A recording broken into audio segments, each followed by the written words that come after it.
Aujourd'hui, je vais vous parler de deux trucs. Une nouvelle transmission et Melchizedek. Salut, c'est Paul Lefeu et bienvenue dans ce nouvel épisode de MDI Theory. Et aujourd'hui, nous allons parler de deux trucs. Pour commencer, nous allons parler de Melchizedek. C'est une théorie développée par Jim Burdick. Cette théorie nous dit qu'en fait, Melchizedek n'est pas une piste. Explication. Lors de la sortie de la transmission 1, le 17 mai 2014, plusieurs de ces musiques ont leaké. Nous en avons déjà parlé lors de l'épisode 2 du mystère de l'Internet. Évidemment, les chercheurs ont été demandés à ses proches pour avoir des informations à propos du mystère. Et je pense qu'Antoine n'a pas trop apprécié. Peut-être qu'alors il a tweeté Melchizedek, le screen, etc. Tout ça, tous les liens avec Melchizedek, pour nous mener sur les 12 lois de Melchizedek. Le fait que ces lois soient également appelées les 12 lois de fraternité de Melchizedek fait peut-être alors ressurgir la piste comme quoi le mystère serait un énorme troll afin de faire souder sa communauté. Selon moi, cette théorie est tout à fait plausible. Cependant, certains détails me choquent. Comme par exemple le tweet avec Melchizedek à l'envers, ce qui ferait alors penser que ces 12 lois doivent être prises à l'envers et faire l'inverse de ces lois.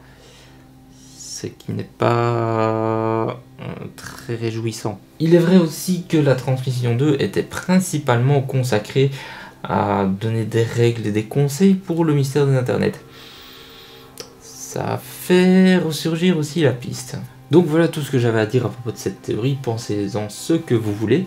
Gilbert sera certainement dans les commentaires pour en discuter avec vous, donc n'hésitez pas à en discuter dans les commentaires.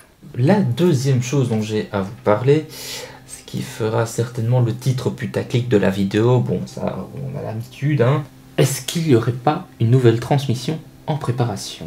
Pour vous expliquer tout ça, petit retour en arrière. Lors de la première transmission ainsi que lors de You, plein d'effets sonores ont été téléchargés directement sur le site freesound.org. Évidemment, il n'a pas fallu longtemps pour retrouver le compte d'Antoine. Ça m'étonne même pas, putain de stalker. Mais Freesound a une particularité. Alors évidemment, une fois qu'on a retrouvé le compte d'Antoine, on a pu voir chacun de ces téléchargements de sons. On a donc pu remarquer pendant la création de Clydevania qu'il a téléchargé énormément d'effets sonores. Ce qui est logique pour une série audio. Mais un dernier son nous intéresse plus. Il a été téléchargé le 12 novembre 2017, donc il y a bientôt un an, limite il y a un an, en fonction de quand je sors la vidéo. Et ce son, tenez-vous bien, s'appelle creepyatmosphere.wav. Il est possible donc qu'Antoine était en train de travailler sur une nouvelle transmission de Stingray. Ce qui, à mon avis, est fortement sympathique.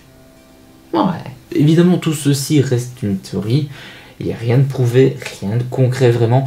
Donc, calmons-nous, si on n'a rien, c'est normal. Mais bon, ça a quand même le mérite de nous donner un petit peu d'espoir pour la suite du MDI quand même. Bref, voilà, cette vidéo est à présent terminée, j'espère qu'elle vous aura plu. N'hésitez pas à vous abonner si ce n'est pas déjà fait, mettre un pouce bleu, les commentaires pour discuter des théories, c'est en commentaire, hein, du coup, c'est là en bas. Donc du coup, on se retrouve une prochaine fois, un jour, pour une nouvelle vidéo. À bientôt.